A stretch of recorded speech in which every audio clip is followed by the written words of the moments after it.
आज हम लोग मैथ का एक न्यू चैप्टर समांतर श्रेणी के बारे में पढ़ते हैं। ये जो समांतर श्रेणी चैप्टर है ये बहुत ही क्या है, इम्पोर्टेंट चैप्टर है। इसमें बच्चा क्या होता है, समझने में उसको काफी बहुत दिक्कत होता है। तो इस वीडियो को आप देखिए और हमको बहुत उम्मीद है कि इस वीडियो को देखने के बाद आपको समांतर श्रेणी बहुत अच्छा से क्या हो जाएगा, समझ में आ जाएगा। तो हम लोग क्या करते हैं, सबसे पहले ये समझते हैं कि समांतर श्रेणी है क्या। इस समांतर श्रेणी को हम लोग शॉर्टकट में क्या बोलेंगे, एपी। तो चलिए समझते हैं कि समांतर श्रेणी है क्या। इसको आप एक एग्जांपल के थ्रू समझिए कि समांतर श्रेणी है क्या। एक एग्जांपल लेते हैं, जैसे यहाँ पर 2, 4, 6, 8 इस तरह करके ये कहा गया है 20 तक। यानी इस श्रेणी में देखा जाए तो इसमें क्या कर देख रहे हैं कि इसमें 2-2 बढ़ रहा है। क्या हो रहा है, 2-2 बढ़ रहा है। ऐसा नहीं है कि एक बार 2 बढ़ा, एक बार 3 बढ़ा, एक बार 4 बढ़ा तो एक बार माइनस हो गया, वैसा इसमें है नहीं। तो यदि ऐसा कोई श्रेणी है जिसमें कोई फिक्स नंबर बढ़ रहा है तो उसी को कहा जाता है क्या, समांतर श्रेणी। जिसमें एक फिक्स नंबर क्या है, 2, इसमें 2-2 क्या हो रहा है, बढ़ रहा है। यानी ये जो श्रेणी है ना, यही आपका क्या है, समांतर श्रेणी। तो ये आपका क्या है, समांतर श्रेणी। और एक एग्जांपल लेके समझते हैं। जैसे यहाँ लिखा, ऐसे मान लेते हैं, हम लिख देते हैं 20 के बाद लिख दिए 17, 14, 11 उस तरह का डॉट लिख दिए। तो इस श्रेणी में हम लोग ये देखते हैं कि इसमें क्या हो रहा है, 3-3 घट रहा है, 3-3 घट रहा है। यानी ये भी आपका क्या है, आपका समांतर श्रेणी है। तो समांतर श्रेणी में क्या होता है, एक कोई निश्चित नंबर या तो वो बढ़ेगा या तो वो घटेगा, उसी को कहा जाता है समांतर श्रेणी। तो मुझे विश्वास हो गया है कि आपको समांतर श्रेणी क्या होता है ये आपको आसानी समझ में आ गया। अब हम लोग समांतर श्रेणी के बारे में कुछ और जानकारी प्राप्त करते हैं। आइए हम लोग समझते हैं कि जैसे ये एक समांतर श्रेणी है, इसमें और क्या क्या चीजें हैं। जैसे इसको बोलेंगे प्रथम पद, इसको क्या पढ़ेंगे, प्रथम पद। और इसको लिखते हैं आप ए से लिखना है, ए कितना है आपका 2। इस तरह इसको पढ़ेंगे दूसरा पद, इस तरह इसको पढ़ेंगे तीसरा पद, इस तरह इसको पढ़ेंगे चौथा पद। और इस तरह आगे बढ़ते हैं। यहाँ दूसरा पद को लिखते हैं आप किससे, A2 से। ये आपको कितना है 4।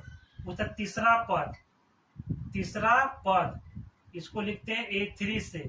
ये आपका कितना है 6 है। दूसरा ये है आपका चौथा पद इसको लिखते हैं A4 से।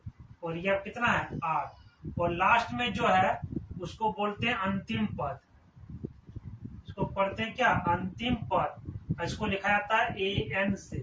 और ये आपको कितना है 20। इस अंतिम पद को और एक चीज से लिखा जाता है जिसका नाम है L से भी आप अंतिम पद को लिख सकते हैं। और इस अंतिम पद का एक फॉर्मूला होता है, उसको आपको याद रखना है। इसका मतलब A+n-1 इंटू D। ये अंतिम पद का क्या है, फॉर्मूला है। इसको आपको याद रखना है। और इसमें क्या होता है, इसमें एक चीज ये भी होता है, एक होता है जैसे यहाँ कितना बढ़ रहा था 2-2, यानी वो एक क्या है, निश्चित संख्या है। तो उसी निश्चित संख्या को हम लोग क्या बोलते हैं, सार्वअंतर। और उसको डी से लिखा जाता है। तो डी को क्या पढ़ते हैं, डी को पढ़ते हैं सार्वअंतर। जैसे यहाँ सार्वअंतर कितना था, सब में कितना बढ़ रहा था 2। तो 2 आपका क्या है, आपका डी है। इसको निकालने का वो फॉर्मूला होता है, इसका नाम है A2 माइनस A1। दूसरा में किसको हटा देना है, पहला पद। दूसरा में किसको हटा देना है, पहला पद को। यदि हम घटाते हैं तो देखिए 2 आ जाएगा। दूसरा पद कितना है, यहाँ 4 है। और पहला पद कितना है आपका 2 है। यानी 4 में 2 गया, कितना बचेगा 2। तो इस डी को क्या बोलते हैं, सार्वअंतर। और ऐसा नहीं कि सिर्फ A2 में से A1 ही होता है, नहीं। आप A2 में से A1 घटा सकते हैं, A3 में से A2 घटा सकते हैं, A4 में से A3 घटाएंगे तो आपको हमेशा कितना आएगा, 2 आएगा। इसका फॉर्मूला ये भी होता है, यहां लिख देते हैं A3 माइनस A2 और A4 minus A4 minus A3, A4 minus A3। देखिए हम लोग फॉर्मूला में इसी का इस्तेमाल करेंगे, A2 माइनस A1 का। और इसमें और चीज देखना यह है कि यहाँ पर ऐसे हम बोलेंगे 2 से यहाँ 20 तक टोटल के वो पद है। तो यदि इसको आगे बढ़ाया जाए तो देखेंगे कि 8 के बाद 10, 10 के बाद 12, 14, 16, 18, उसके बाद आता है 20। आप गिन लीजिए टोटल 2 से लेकर 20 तक टोटल के वो पद है। 1, 2, 3, 4, 5, 6, 7, 8, 9, 10। यानी टोटल पद के वो है 10 गो। यानी जो 10 जो आया ना वो n है। n को बोलेंगे आपका पदों की संख्या, पदों की संख्या। और ये आपका कितना है, ये आपका 10 है। तो यदि आपको निकालने बोला तो क्या आप इसको पूरा लिख के क्या कॉपी भर दोगे? नहीं। इस n को आप कैसे निकाल सकते हैं? इस फॉर्मूला से आप n निकाल सकते हैं, क्योंकि इस फॉर्मूला में क्या चीज है टोटल 1, 2, 3, 4। तो 4 में से क्या मालूम होना चाहिए? 3 गो। तो आपको यहाँ पर an मालूम है, a मालूम है, d मालूम है, आप इसको n यहाँ से निकाल सकते हैं। आइए हम इसको n को निकालते हैं। कैसे? यहाँ पर आपका 10 आया है।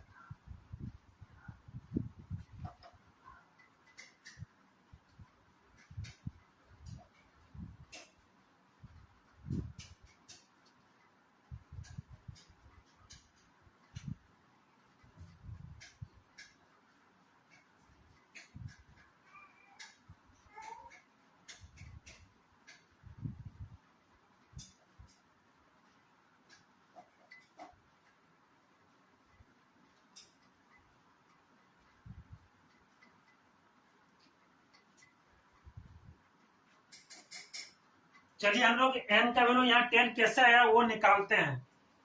हम लोग थोड़ा क्या करेंगे, थोड़ा जगह बनाएंगे यहाँ पर। चलिए फॉर्मूला लिखते हैं an का। तो an इक्वल टू कितना है आपका? an इसका formula a plus n minus 1 into D. n का कितना? n आपका 20 है। a का वैल्यू आपका 2 है, प्लस n माइनस 1, और d का वैल्यू आपका 2 है। क्या करेंगे? 20 प्लस इधर आके क्या हो गया? माइनस, यहाँ बचा n माइनस 1, इधर बचा 2, जो घटाइए कितना होगा? 18 बराबर n माइनस 1 इंटू 2। ये गुना इधर क्या हो जाएगा? भागा। हम यहाँ पर दिखाते हैं, यहाँ जगह नहीं है, तो कितना हो जाएगा? 18/2। इधर हो गया n माइनस 1, काट दिए, कितना आया? 9। 9 बराबर आया n माइनस 1। ये माइनस करके क्या हो जाएगा? प्लस, यानी n का वैल्यू आपको कितना आ गया? 9 और 1 10। तो इस तरह हम लोग क्या करेंगे? n का वैल्यू निकाल लेंगे।